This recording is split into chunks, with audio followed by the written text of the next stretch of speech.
Welcome back to the Snod Pod with John Snodgrass, your mortgage resource, where we're talking real estate, home renovation, mortgages, and beyond. With kind of our home renovation series, we'll call it here, we've got the production manager with Kowalske Kitchen Bath with us. They're out of Delafield. His name is Byron Bye. Welcome to the show, Byron. Thanks for coming on. Thanks for having me. Yeah, you're welcome. So I usually kind of just start the podcast with, kind of like your origin story or, so I guess tell me, you finished school. Did you jump right into home renovation or how'd you get to the... It was kind of I had gone to college for a year, right? And I essentially went to college because I played basketball. Okay. That's how I got there to a degree. But I had worked the summers with my brother-in-law in high school as a laborer on rough framing crews, right? Oh, okay. And yeah, and after I realized in college that I remember telling my brother on the phone, right? I remember telling him, I just want to work. Yeah. And I didn't realize what I was in for, but yeah. I got to work, right? I ended up hooking up with a couple of my roommates on a summers of selling educational books door to door. No way. Yeah. All right, I'll let you. Yeah. I did some door to door sales too, but go ahead. Did you? Yeah. Let's hear your door to door. It was interesting. It was like the end of my first year of college, right? And I was in a dorm of 8 guys. Yeah. And 3 of them had a friend from high school who had done it the year prior. Sure. And I don't know if anybody's heard of the Southwestern Book Company, right? But they've been doing this for decades, right? They recruit kids out of college to... What are you selling? I'm selling study guides. It's called the Volume Library. You could have used the study guides in college. Yeah, through the first 2 years of college we were promoting. Yeah. But they were like, reading books for kids. Okay. Spelling, reading, and I was like actually very proficient in the sale of the cookbook. That was I get shut down on all the educational books, then you whip out the cookbook and close them with that. I love them. The closer cookbook. Right. Where are you doing this? In Milwaukee or? We went down their headquarters is in Nashville, Tennessee, right? Okay. And it did 80 hours of sales school in a week. Wow. Yeah. It was pretty intense. It was more than I had kind of expected. By the end of it, you had like a 10-page, you knock on the door and you got 10 pages of like in your head that you're ready to go, or you're gonna pile on this person who answers the door, and it was a hell of a summer. How did you? So I cut you off, but like great learning experience, or would you do it again? Or I don't think I'd do it again, but I would not change what I did because that summer, you learn humility. Yeah. You learn how to work hard. You're knocking on doors. Fearless. 10, 11 hours a day. You're out by yourself with your bag of books. Yeah. And you get a lot of people who are negative with you. Yeah. And you keep going and you find your 2 or 3 good sales of the day. Oh man. Yeah. And then you sit by the gas station and wait for your pickup. And you're like, oh God, I didn't sell anything today. Well, this is a little off topic, but I love it though because I did it too. I'll just jump in before you finish up. Sorry. Yeah, no. Getting off script here. It's all right. I did door to door. Same thing. College. Yeah. I'd always taught tennis, around like country clubs and I was getting ready to, graduate in a year. And then I was like trying to get like internships and there's like, you don't have, go get some sort of a job and call me back. And I just found it in the paper. I went to this thing, a couple of days training and sold door to door sales, AT&T local landline service, telephone service. This was 2004, so before cell phones blew up.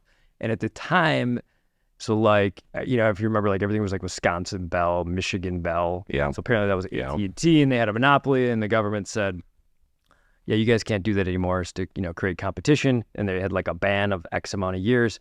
And so this was the year that they were allowed to kind of get back into landline service. Sure. And so I would just go, and at the time there was like SBC Global or TDS Metrocom, and I'd, you know, knock on the door, and you know, a lot of doors slammed in my face. Yeah. But if I got you to show me the bill, I had you, because I could save you money. I remember that was right about the time where it was just so heavy competition, because it was that transitional state. Yeah.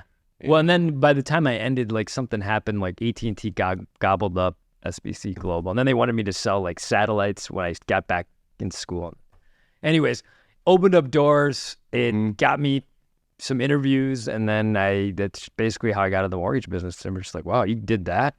Like, right. You knocked on doors, and you can do this, and the experience, like the knocking on the door thing. Yeah. I mean, that, because you're getting people out of their everyday, and you're making them listen to you. Yeah.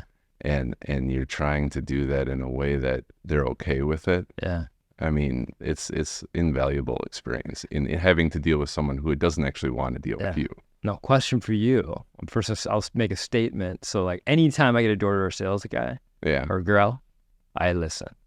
I rarely did anything, but I'm like, and I always tell them, I'm like, I 100. I said, you're doing something awesome. That it's going to lead to something, but I'm not buying your product. Unless it's really good or something. If I had a Southwestern person come to my door, oh man, I'm buying something. All right. Even if I don't want it, because I've got to send them on their way. like, you know, I would buy that, you know, pumping their fist or something. Yeah.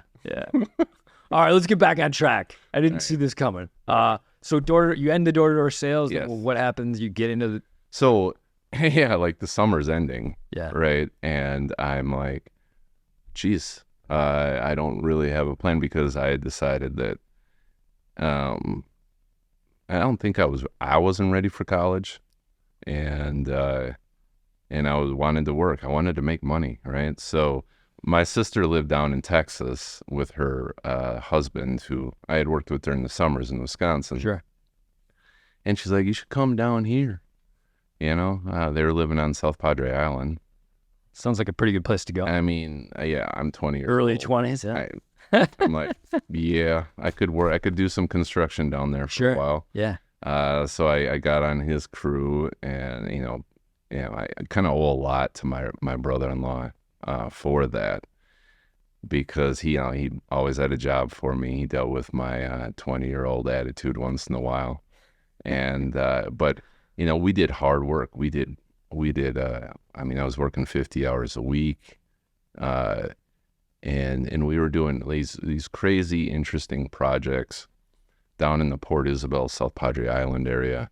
We were doing like museums, water parks, libraries, restaurants, and then we'd go frame a home in the middle of it, you know, and we were, all of these different types of applications that at the time I had no idea that this would be valuable to me, right? But it was it was a job where you're constantly troubleshooting, and you were constantly trying to make something work, and the plans really weren't there. It was more like, this is what we're thinking, except for if we're framing a house, there's plans, right? But all these other projects, it was this great prep work, like for kind of who I ended up being. Okay.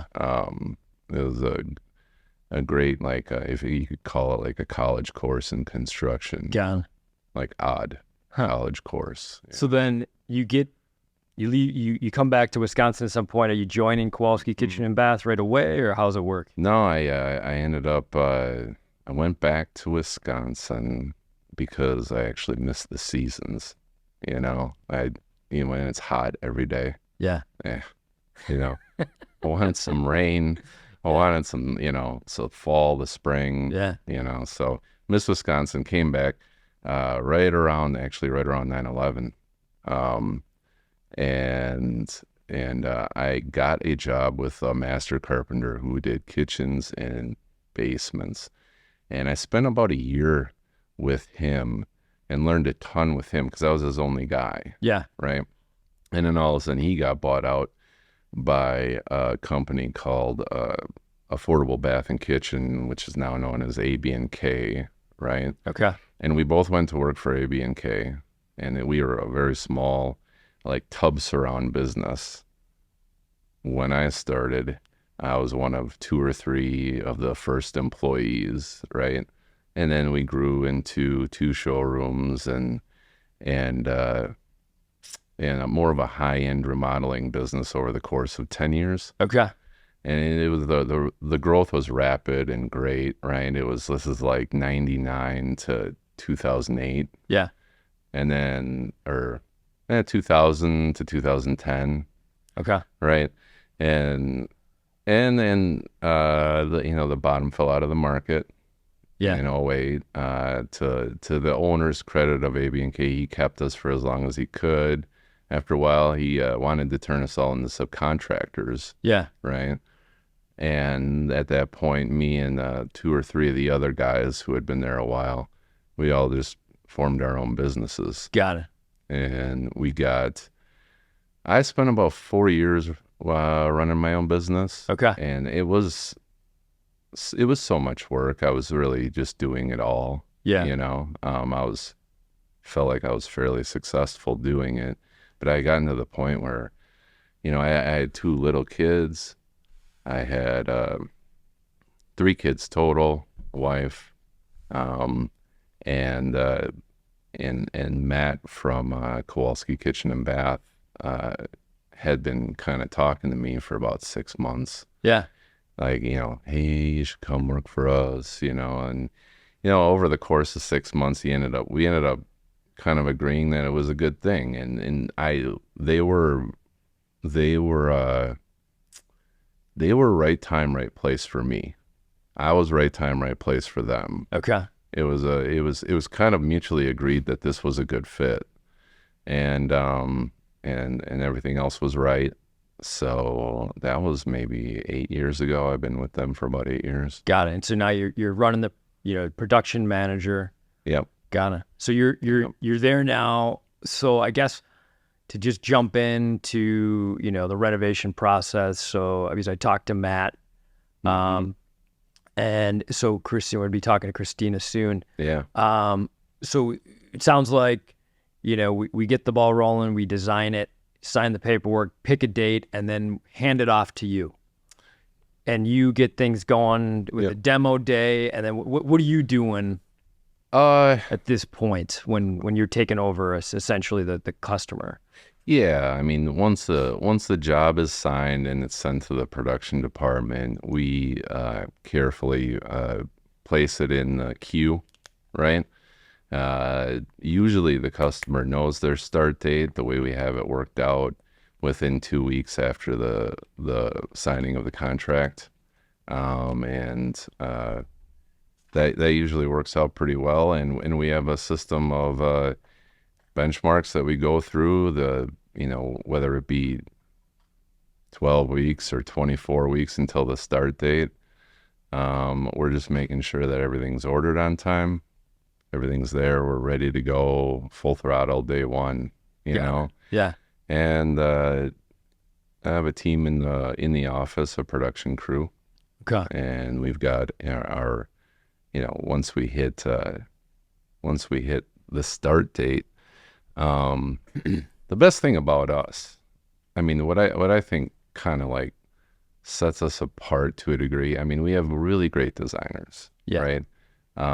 People that, I mean, I've worked at a couple different companies and worked with a whole bunch of people in this business. And I just love the quality of people that we have in our office, and especially the quality of people that we have in the field that are actually our employees. Yeah. Right. It's our in-house crew. Yeah. that kind of sets us apart. It's not the easiest thing to have, 10 to 12 on staff carpenters every day. Yeah. In our business, and but we're doing it, and it's just we have good people delivering the project. Nice. Yeah. Well, let's Let's take a break real quick, and we'll have you stick around. You can stick around, and we'll get into the nitty gritty Sounds good. on this next episode. All right. Man, I love the door-to-door sales stuff, though. Yeah. Hey. Grizzled. All right, this has been the Snod Pod with John Snodgrass, your mortgage resource, where we're talking door-to-door sales, home renovation, mortgages, real estate, and beyond. We're going to get back with Byron here with episode 2 with kind of the nitty-gritty of his job and home renovation. Stick around.